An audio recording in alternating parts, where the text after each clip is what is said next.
कैसे हैं आप सब। तो आज हम डिस्कस करेंगे हिंदी पेडागोजी का। हमारे जो सीटेट 2021 की जो पेडागोजी सीरीज चल रही है हमारी, आज हमारी जो क्लास है 9 क्लास है। इससे पहले हमने 8 क्लास आपके लिए अपलोड कर दी, जाकर चैनल के प्ले लिस्ट में देख सकते हैं, या फिर मैं डिस्क्रिप्शन में आपको लिंक दे दूंगा।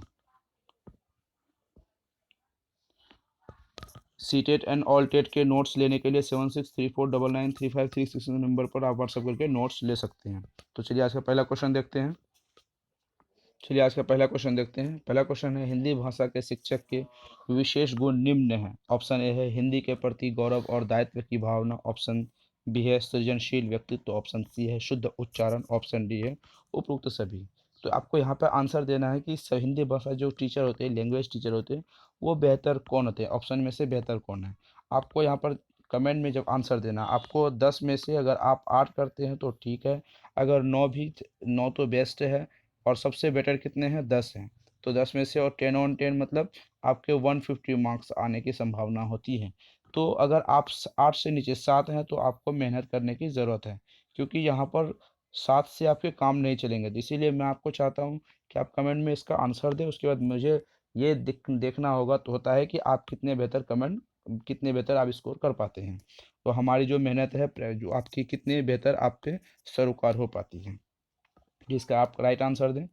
चलो इस क्वेश्चन को हम डील कर लेते हैं। हिंदी भाषा लैंग्वेज टीचर के जो विशेष गुण होते हैं, जो अलग से गुण होते हैं, हिंदी के प्रति गौरव और दायित्व की भावना, ये आपके होती है। हिंदी जो आप लैंग्वेज टीचर है, हिंदी के हिंदी लैंग्वेज टीचर के माध्यम से गौरव की और दायित्व की भावना तो आपकी होनी चाहिए। सृजनशील व्यक्ति होने से शुद्ध उच्चारण भी होनी चाहिए, क्योंकि हिंदी है तो शुद्ध उच्चारण के आधार पर हिंदी होती है, क्योंकि आप टीचर की बात हो रही है। स्टूडेंट में हिंदी उच्चारण बेहतर नहीं भी हो तो चलेगा, अगर टीचर है तो उसके उच्चारण होने ही चाहिए। तो एक और दो मतलब ए और बी, ए एंड सी दोनों सही हैं, तो इस हिसाब से आपको डी आंसर आपके होंगे। चलिए अगला क्वेश्चन देखते हैं। अगला क्वेश्चन यहाँ पर है, हिंदी भाषा के शिक्षक को होना चाहिए। ऑप्शन ए प्रभावशाली वक्ता। ऑप्शन बी कठोर वक्ता। ऑप्शन सी सृजनशील व्यक्तित्व। ऑप्शन डी शुद्ध उच्चारण। तो आपके इसका राइट आंसर बताना है, क्या है इसका राइट आंसर। तो यहाँ पर आपके देख लेते क्वेश्चन को डील करते हैं। हिंदी भाषा शिक्षक के होने चाहिए, कैसे होने चाहिए। प्रभावशाली वक्ता, एक बेहतर वक्ता होनी चाहिए, उसकी जो लैंग्वेज होनी चाहिए, लैंग्वेज बेस्ड होनी चाहिए, ठीक है। तभी तो आप बेहतर स्कोर कम, और तभी तो आप बेहतर हिंदी लैंग्वेज टीचर कहला पाएंगे। कठोर वक्ता, जहाँ कठोर है तो ये नेगेटिव है। असृजनशील, यहाँ पे सृजनशील होता तो ठीक है, असृजनशील है तो मतलब ये भी गलत होंगे। अशुद्ध उच्चारण, ये भी गलत है, तो सीधी सीधी यहाँ पर हमको दिखता है ऑप्शन नंबर ए। चलिए अगला क्वेश्चन देखते हैं। टैग एंड ट्रिक के आधार पे हम लोग बेहतर क्वेश्चन को डील कर पाएंगे। यहाँ पर आपको सीधा दिखता होगा कि कठोर, कोई भी चीज़ कठोर हो नहीं सकती हमारी पैडागोजी में।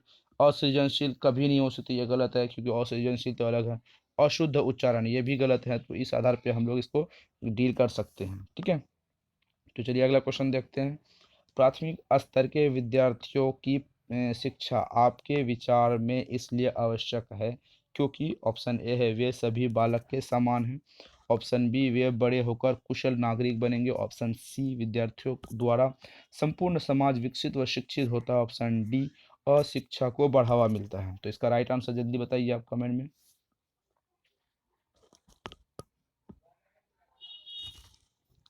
चलिए क्वेश्चन को डील करते हैं। प्राथमिक स्तर के विद्यार्थियों की शिक्षा आपके विचार में क्या होनी चाहिए, क्योंकि वे बालक वे सभी बालक के समान होते हैं। वे सभी बालक के समान होते हैं, ये तो ऑप्शन हो सकते हैं।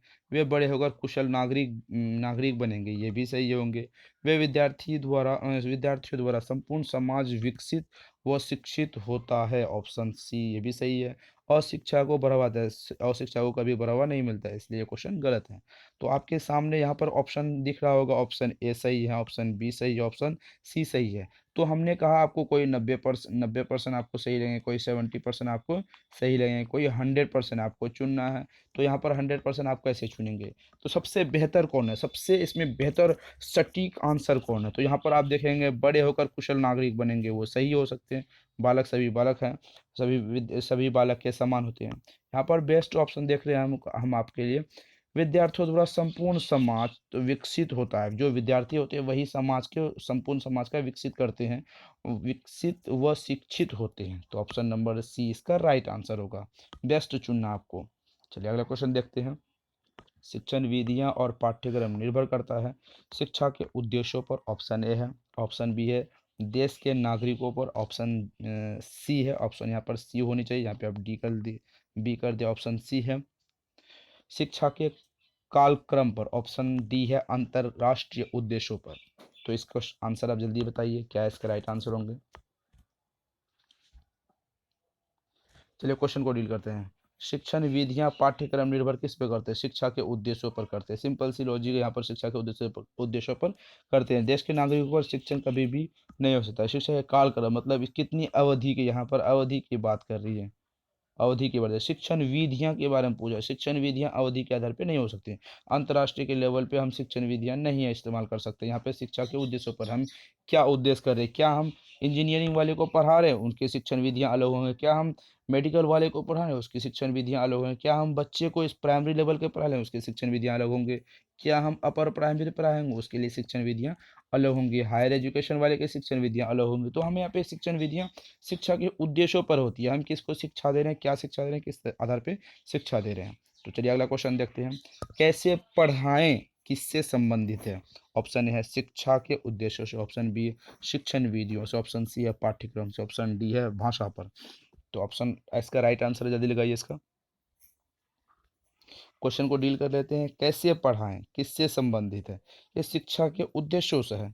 शिक्षण के कैसे पढ़ाएं, उद्देश्यों मतलब क्या पढ़ाएं, यहाँ पर होगा क्या पढ़ाएं, कैसे, यहाँ पर कैसे पढ़ाएं शिक्षण विधियों पर होती है, क्योंकि शिक्षण विधियां हमें क्या बताए, जो हमारे टीचिंग स्किल होती है, टीचिंग मेथड जो होती है, उसी के आधार पे तो हम बच्चे को पढ़ाते हैं। बच्चे कैसे समझेंगे उस आधार पे हम पढ़ाते हैं, बच्चे किस हद तक सीखेंगे, हमारे जो द्वारा दी गई ज्ञान अस्थाई होगी अस्थाई होगी, बच्चे उस अस्थाई ज्ञान को शिक्षित कर पाएंगे या नहीं कर पाएंगे, ग्रहण कर पाएंगे नहीं। शिक्षण विधियों को ये शिक्षण विधियां तय करती है कि हम बच्चे को कैसे पढ़ाएं। ठीक है, तो इसका right answer option number B है।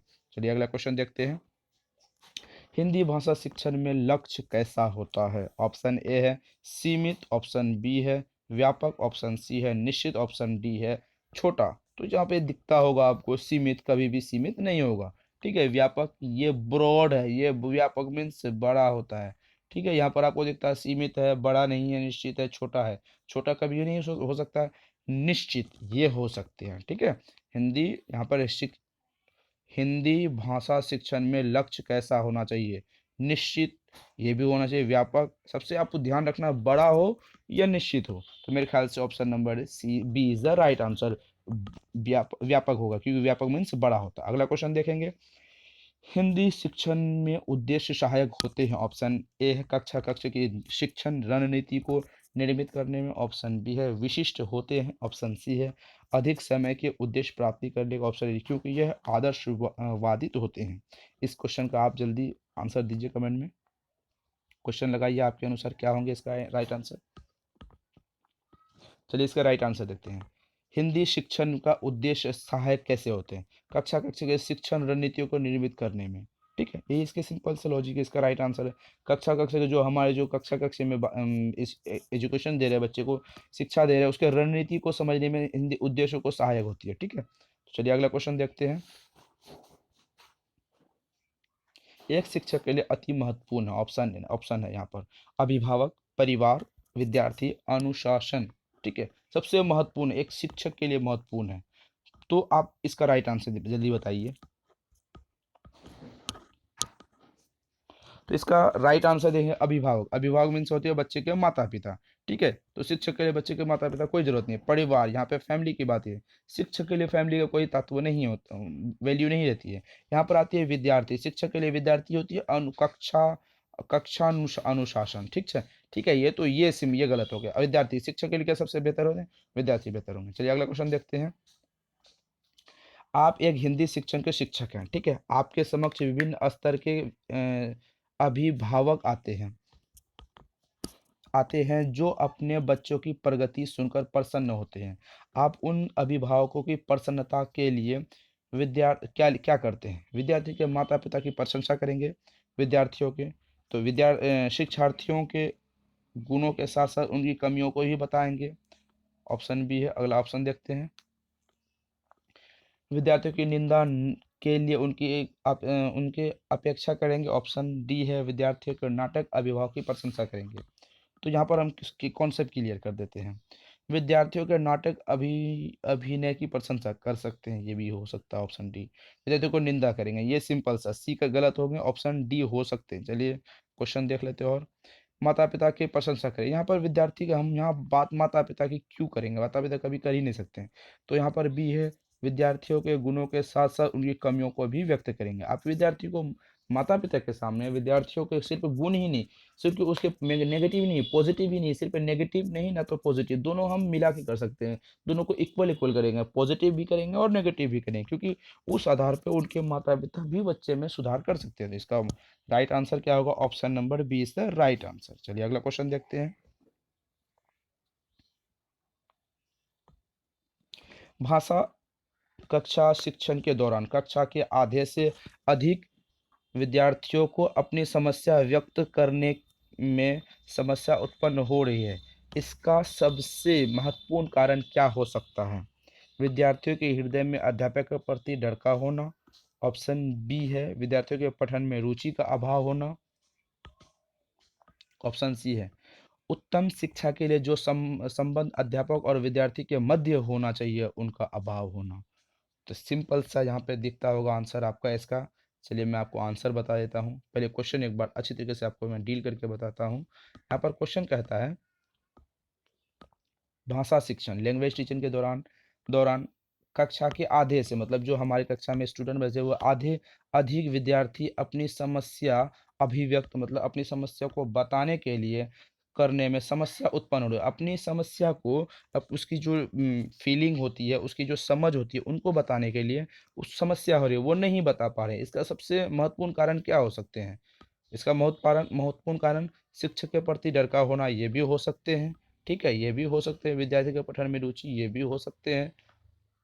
रुचि का अभाव होना। चलिए अगला अगला टॉपिक देख लेते हैं, अगला पॉइंट यहाँ पर है उत्तम शिक्षा के लिए जो स्थापित संबंध अध्यापक और विद्यार्थियों के लिए मध्य होना चाहिए उनका अभाव होना। यहाँ पर एक टीचर के रूप में और स्टूडेंट के रूप में दोनों के बीच जो संबंध है वो संबंध में अभाव आ गया है। तो आप एक टीचर ही नहीं, आप स्कूल में जब जाएंगे एजुकेशन देंगे बच्चे को शिक्षा देंगे तो वहाँ पे एज फ्रेंड दे सकते हैं। ठीक है, फ्रेंड होते हैं, गाइडर होते हैं, मैंने बहुत पहले कहा फ्रेंड होते हैं, गाइडर होते हैं, उसकी अच्छे सबसे अच्छे मित्र के रूप में होते हैं, उसके सहपाठी के मित्र के रूप में होते हैं।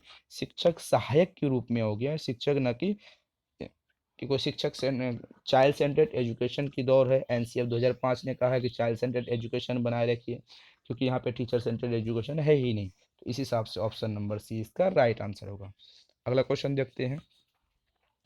एक हिंदी भाषा के शिक्षक होने के नाते आप किस स्थान पर चढ़ना पसंद करेंगे। ऑप्शन ए है जहां विद्यार्थियों को पढ़ने पढ़ाने का वातावरण हो, ऑप्शन बी है जहां सभी अध्यापक आपसे भी परिचित हो, ऑप्शन सी है अपने शहर या गांव के विद्यालय में, ऑप्शन डी है जहां केवल धनी व्यक्तियों पढ़ने आते हैं। इससे क्वेश्चन देखेंगे